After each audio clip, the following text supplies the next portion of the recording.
Welcome to the Ageless Traveler, the #1 resource for active 60-plus travelers. Discover the most exciting destinations, the deepest discounts, and make new like-minded friends. Did you know that the NIH recently reported that travel increases your longevity? This episode of the Ageless Traveler is brought to you by Cruises.it, the most comprehensive ocean and river cruise site to book all your cruising needs. Receive the deepest discounts and perks beyond what is offered by the cruise lines themselves. Once you book, you are alerted if your cruise price drops, so you never pay a penny more than the lowest possible price. Now here's Adriane Berg, host of the Ageless Traveler. So Claire, thank you for being with us. Thank you for inviting me. So I promised, what does Vumbua mean? Because it's such a beautiful word. Well, it's the best title ever. It means Discover Africa in Swahili. Now, of course, we all want to do that. And I think that when we picture that, for those of us who's never been, we're going to be thinking about animals. We're going to think about the big five, a safari, a jeep. This is what comes to mind. But you do so much more than that. You have a real big swath over the continent in where you bring people. So just give us an idea of the territory where we can discover through Vumbua. Well, we've started out really small, but we have contacts in many countries across Africa. So depending on the requirements of additional need that you might have, I mean, we can go to most parts. So South Africa, Kenya, Tanzania, Uganda, Namibia, North Africa. So we have contacts all over and can provide trips, tours, safaris to almost wherever you want to go. Now, it's very important that people understand your role. Because when they think of safari, they often think of a big tour operator, and that's wonderful, terrific, where people 30, maybe even 40 sometimes, people go together. And it's a name you know, particularly for the U.S. traveler, and you go. It's terrific. They really don't think about an unplanned trip that they plan with someone. And that's what I want to bring out about what you do, because it's a service that not everybody gets. They either think it's a travel agent that links them up with a pre-planned tour, or they go directly these days, often through the internet, to a pre-planned tour. But what you do is different. So explain that to everyone. Right. Well, the focus for us, what has been the older traveller, people with disabilities, multi-generational travel. So we keep our trips personal. We keep individual. We've got a kind of a maximum of about 10 that we would take, but we prefer to go for no more than about 6 or 8. So we might be looking for a trip for a couple, or it might be for a family, older children and the grandparents. So it's that sort of focus. But key to us is, what is it you want to do? What is it you want to see? What are your needs? What are you looking for? What might make that trip work better for you than a big trip? And if you're an older traveller or you have additional disability needs, then we actually try to drill right down to that so that we get it right for each person that's on that trip. Now, of course, this explanation makes it very clear why Vumbua Africa is one of the first to be recognized through the Ageless Tourism Institute, because it is not cookie cutter in any way, shape, or form. One of the things, Claire, that you may know is that the Ageless Traveler podcast has a mission. The mission is that we never stop traveling, and we make lifelong travel easy. When you are faced with something as important, so bucket listy, as going on a safari or going to Africa, and all you've got are terrific, wonderful, but pre-planned tours, you say to yourself, wait a minute, this day, my husband, my friend is going to have to sit in the hotel because they're just not going to be able to do that. Or the other way, it's planned for the older, mature person, and you're a mountain climber. And you say, I don't know, I could do a lot more than that in a day. So that's the difference here. The individuality of the tourist is taken into account. And that can only be done, really, if there's a hands-on discussion. Of course, in our show notes, you'll see how to and also on our website, agelesstraveler.com, you'll see how to reach. It's be in writing. You don't have to take this down. But how do we reach you, Claire? How do we actually find you? Oh, well, we have a website, so you can look at the website. You can contact us through that website, and you would get an individual response, email response, just asking what it is you're looking for, whether you know which. Because often people will just say, "Oh, we've heard of you. We want to go to Africa." But that is huge. So, we like to try and ask the right questions at the beginning. Do you have any idea where you would like to go? Have you been to Africa before? And so we can also be found on LinkedIn, of course.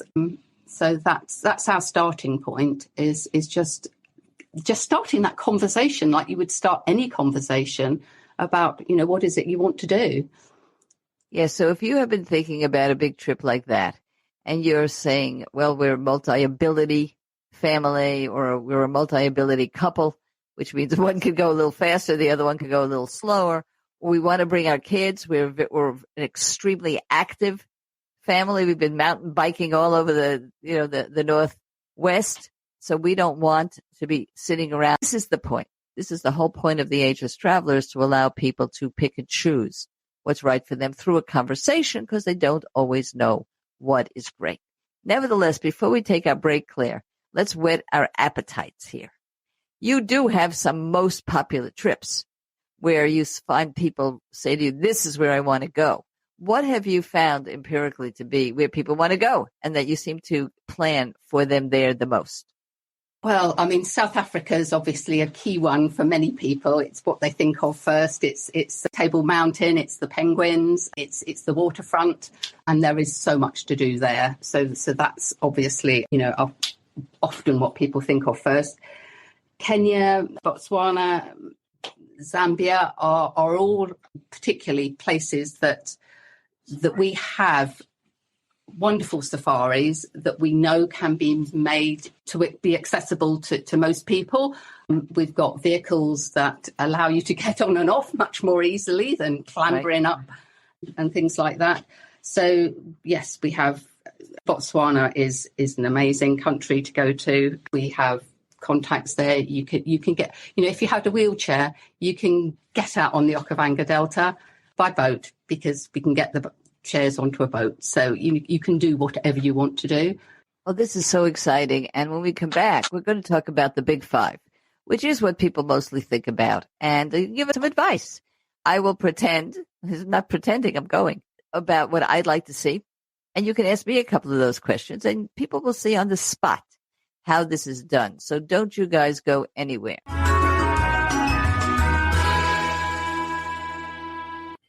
How painful is it for you to be on an airplane sitting for 8 hours? Well, when I go to Asia, it's sometimes 18 hours. And yes, it can be very uncomfortable. So I ferreted out some wearables for you. T-shirts, socks, even blankets. They're called intelligent threads, and it's something quite unique. Take a look at our products and services page at agelesstraveler.com. I doubt you've seen anything like this. When I was at RADFest, which is a life extension and longevity conference, it was sold out. People were wearing these right there at the conference, trying them on and becoming pain-free. I did the very same. I actually just put a T-shirt on my back, and so did my husband. We didn't even put it over our head, and we were really feeling good after hours of standing on our feet, walking, bending down, and of course we've got computer shoulder and computer back. I would never show this to you and ask you to consider it if I didn't think it would make a difference in how healthy you travel and how much walking you can do while traveling. That's Intelligent Threads right on our website, products and services, agelesstraveler.com. And now we're back, and we're back with Clear Mission. And we're going to also be speaking with Keith Johnston, because a lot of people understand that tourism in some places is simply overbooked.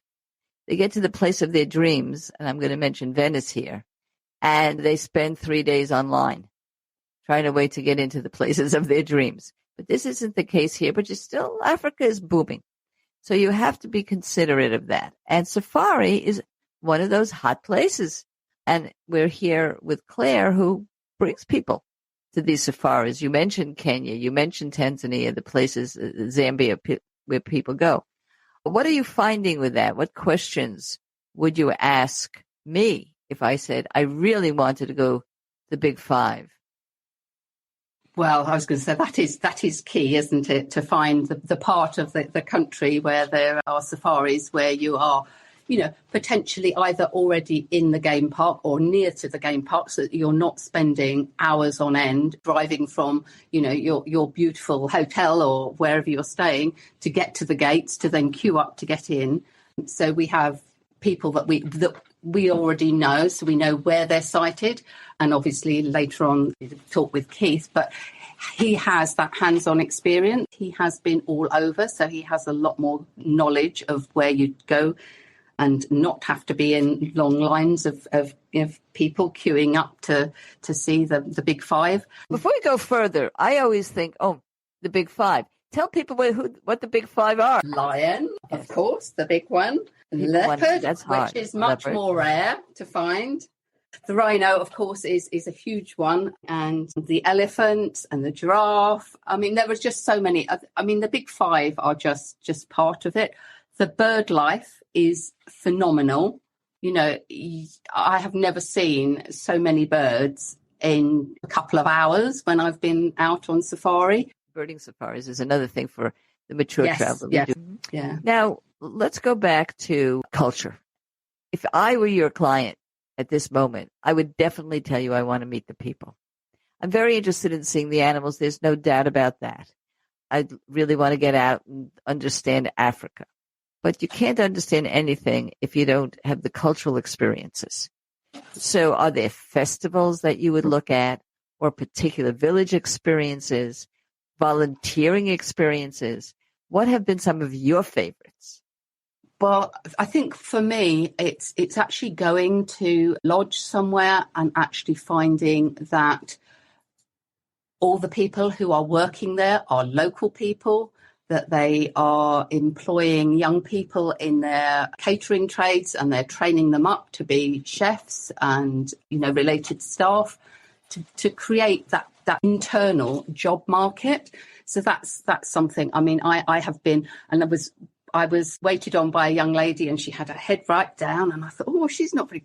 And then I realised she'd only just started. She'd come from the village. She was only just starting to learn. And once I'd spoken to her and she got her to smile, that was amazing. And it was the beginning of her journey into a career. We've been into other places where we've had some amazing food, and it's all been prepared by local people who are being trained through the company to actually take on careers in that business. The cultural tours that I have got involved in, I think they often say, I want to go to see a village. We've been to places where they have arrangements with the local leaders, because if you go driving through a village and you're dishing out pencils and sweeties and whatnot, every child that should be in school is probably at the side of the road waiting for pencils and sweeties. So they have arrangements whereby, you can support the villages in other ways that are arranged with the leaders. So, you can get tours, obviously, to go and do hands-on, but, you have to be very mindful of what it is you're doing and that you're not interfering with their day-to-day life and their culture. So those are just some of the examples. Well, before we take a break, I do want to clue our listeners into something, which is what makes this show, I think, different from other shows, and that is volunteering. When you buy a week and you volunteer for a week, particularly in Africa or India or places where the children don't have westernized lifestyle, you're showing them something, and then you're disappearing off the face of the earth. And so there's been a tremendous amount of criticism of organized volunteers because it's not real. And what can be worse is some children will bond with you, and then they never see you again. So people have good hearts, and they really want to do something, and Africa is one of their places they'd like to do it in, but they make mistakes for for their aftermath of what they're doing. And this is what you're saying, Claire. So we have very clear. When you go to most of these lodges, they will have up pictures and information about the local, hospitals or medical centres or schools that they are working towards, and they will have ways in which they can encourage you to support those, but without being interfering. And it might not be quite as hands-on as people would like, but It is by far the best way of supporting what is going on locally. Yeah, I was very touched in Cambodia by a group called New Hope. And I thought, I'm going to, help these kids and so on. You know what the best help was? I send them a check every month. I put myself on there, send a checklist. And that's the best help I give them, and let the people who know them and the culture take care. So when we come back, we're going to be speaking to Keith now about some of the other issues that people have brought up to me. Conservation and so on, over tourism in Africa. And now we are back. And we're going to switch gears. We have Keith Johnston, and he is the co-creator of Vumbua. So we talked a little bit about the fact that you're originally African, grew up there in Zambia, and you must have seen incredible changes in terms of the amount of tourism, the type of tourism, and also the sometimes negative effects. But it's being looked at now. So those people who say, I just don't want to go and destroy the land, what do you say about conservation and what's going on there through your eyes? Well, Africa has changed a lot, and there's a lot of commercial travel in Africa, which does a lot of harm because, there's a lot of animal petting that goes, especially in South Africa, that goes on, which we don't condone. We're very anti-animal petting. We support a lot of conservation groups, and we only deal with companies where nature is very important to them, and the fauna and flora is important to them. And they also look at over-tourism, which we don't partake in either. We have very selected lodges that will only do so many safaris a day and so many people a day, just to keep things natural as best as they can. Hunting is an interesting thing because there are sustainable hunting safaris, and then they have what is Claire mentioned the rhinos, which is simply illegal and cruel. But does that go on in terms of unregulated? Is that still a problem that we have to watch out for? I know people they're probably going to come down to me like a ton of bricks, but we don't even support hunting, because when you go on a hunting trip, what do you want? You want the biggest lion, you want the biggest buffalo. They don't go for the smallest or the sick. So we don't condone hunting. But, it's a necessity because animals have to be cold. But saying that, we would rather that the conservationists do the culling and sell off the skins and the whatever it is that, the byproducts that come from it. So let's go the other way, because there are a lot of people who would like to be part of that, just as they'd like to volunteer and help some of the folks or the children or the older adults there. They also like to help the animals. So if somebody says to you, Keith, what I really want to do is I really want to help the animal rescue, or guess what? I'm a veterinarian. Where should I go to help out for a week or two? Can that be arranged? Yeah, it can be. We've got a client in South Africa that has a game ranch, and they do volunteer work where once a year you can go out there and you can actually work with them out in the bush. You can do tagging, you can do counts, you can do all sorts of things. They offer a variety of things you can do, volunteer work you can do. I mean, that's the only company we deal with that does volunteering. It's not that popular anymore because people have found that it doesn't really work, because people are coming and going. They're not staying there, for long periods of time. So, but there are, like I said, we do deal with somebody in South Africa who does volunteering, Now, when we come back, I want to go into the lighter side of Africa, the fun side, with Claire, because you did mention in answering the questions about lodges, both of you mentioned the word lodges. So I want to talk about accommodations, what people could expect, the different levels, because like anything else in the whole world, you get what you pay for, and food. So don't you guys go anywhere.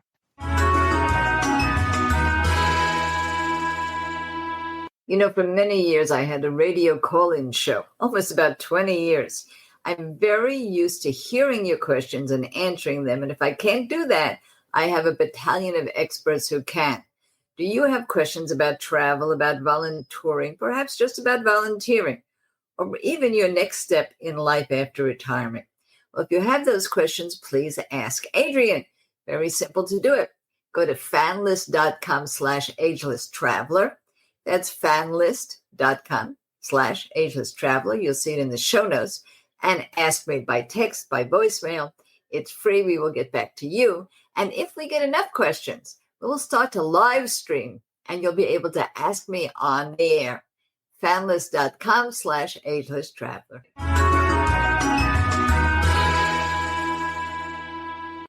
And now we're back. Accommodations. You mentioned the word lodge. I'm not even sure I know exactly what you mean by lodge. And what levels of lodges are there? Is it like hotels where you get 4 stars, 5 stars?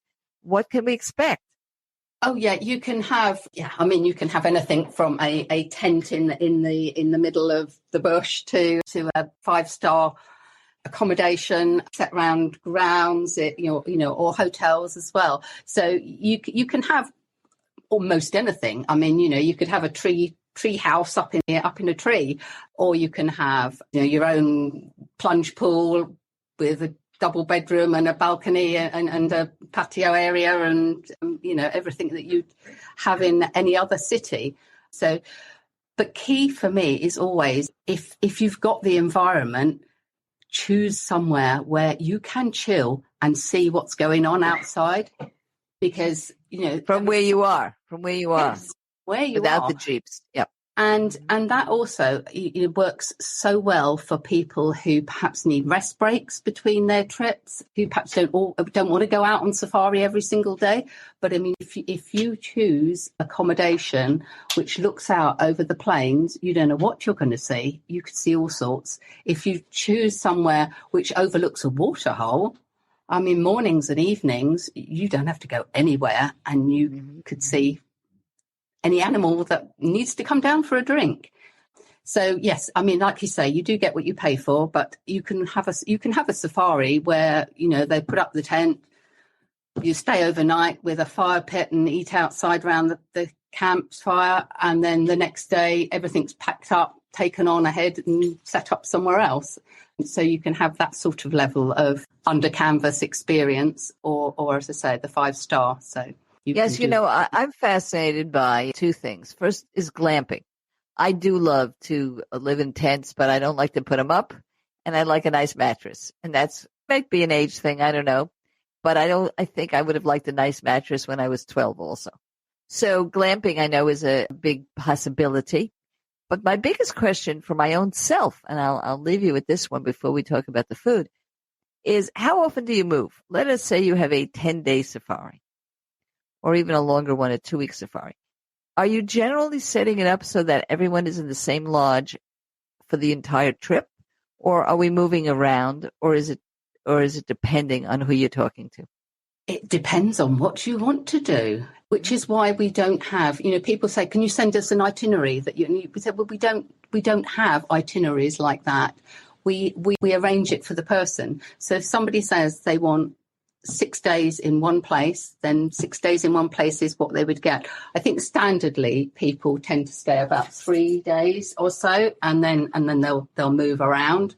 But it depends on where you are, the distances between them, whether you want to be doing long drives. Some people find sitting in a vehicle for very long lengths of time quite challenging.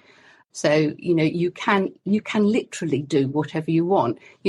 We've had people, someone's a paraplegic, they'll sort of say, well, even in my wheelchair, I can't sit in a vehicle for that length of time. So you organise it accordingly and set it up for what they want to do. But now let's go the other way. you take older adults. What do I mean by that? Anybody over 60, 70, 80, 90. And they're very active. I belong to the Coachella Valley Hiking Club. I think they would want to be walking as much as they can. It's just the opposite. They have so much energy and they have so much stamina. So that's another thing to remember. Many of the trips, particularly the safaris, that are geared to the older adults are just too slow. What would you suggest with well, you can do a walking. You can do a walking safari. You can go somewhere. You can be in a vehicle one day, out sort of at 5 o'clock in the morning, looking at the beginnings of the day, or you can be out walking with a guide and do a safari on foot. You can do whatever you want to do. Depending on where you go, you can bike. You could go up Kilimanjaro. You can. Many friends have. Yes, indeed. So let's, before we take a little bit of break, go back and talk a little bit about food. I want to talk about pricing. There's no such thing as a single price because you are creating new itineraries, right? So are you asking the person, what's your budget? Or are you suggesting a budget after you hear what they have to say? In other words, what comes first, the budget or the trip plan? Well, you have to ask the person really. We usually say, what are you looking at? Are you looking at 3 stars or 5 stars? We'll have people that sort of say, oh, we have 5 stars. And then they'll say, oh, we want to go to whichever country. And you'll say, well, that country is probably more expensive than another one. You might put something together and they'd say, oh, no, actually, that's more than we want to pay. Can we go down one level? Or we can, you can set it to whatever. And mostly when you are on a safari like that, you're on an inclusive price because obviously you're out in an area which is sort of self-contained. So your meals would be included in the price generally. Right. So you kind of know going in. Right. We're going to take a little bit of a break. When we come back, I want to go back to Keith. I do want to talk about food. I mean, he himself grew up with African food. Zambia food is different than Botswana and certainly South African food. But there might be some food restrictions that the folks are planning this have. And I will ask how that's handled and your favorite foods. Don't you guys go anywhere.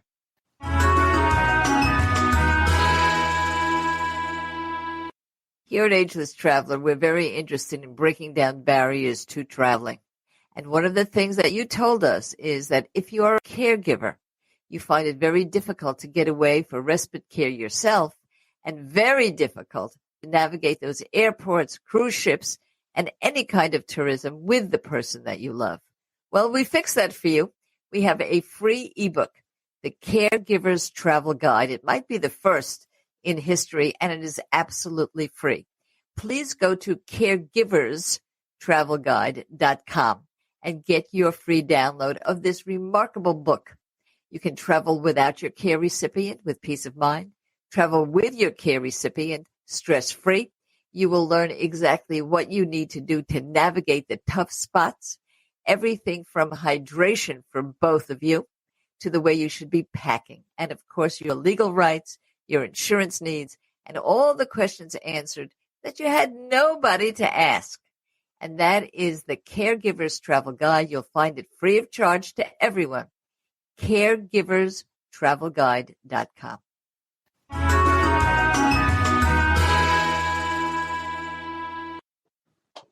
Well, we are back. We're speaking with the co-creators here of Vumbua Africa. It means discover.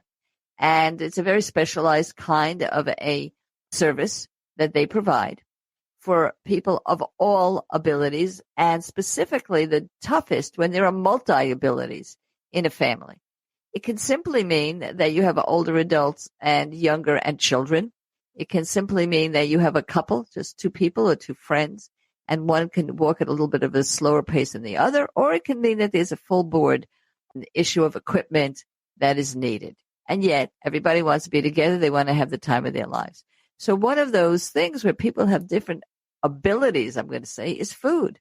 One person's diabetic. One person can eat anything there is. One person's vegan. The other one loves meat. I mean, my goodness, these are the days of individual choice.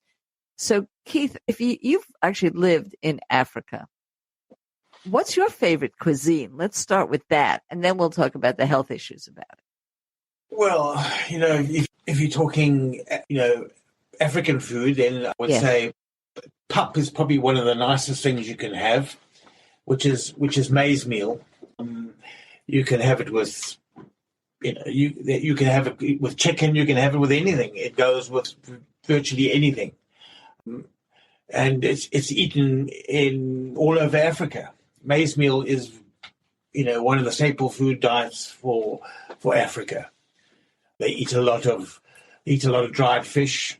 They eat, well, if you're looking in southern Africa or central Africa, you're looking at mapani worms, which they eat. It's a delicacy. Well, you always see termites being eaten, particularly by movies. Yes. Yeah, flying ants you can eat. You can eat them raw or you can eat them fried. Sounds delicious. You can eat locust. Also, fried. What else is there? I have to tell you that my father, who never, I assure you, went to Africa, would eat chocolate-covered ants. This was his favorite crunchy dish. And he got it. It was obviously imported. He got it in delicatessens, which we now call delis. But in those days, they were called delicatessens. Yes. And I think it was a German word. But yes, he would get canned chocolate-covered ants. So nothing scares me. I'll put it to you that way. I would think the chocolate is very Western and the ants are very African. But yes. It's an interesting thing. Now, what about that health issue? I will bring up Vietnam. I spent a wonderful month in Vietnam, except it is the number one salted food capital of the world.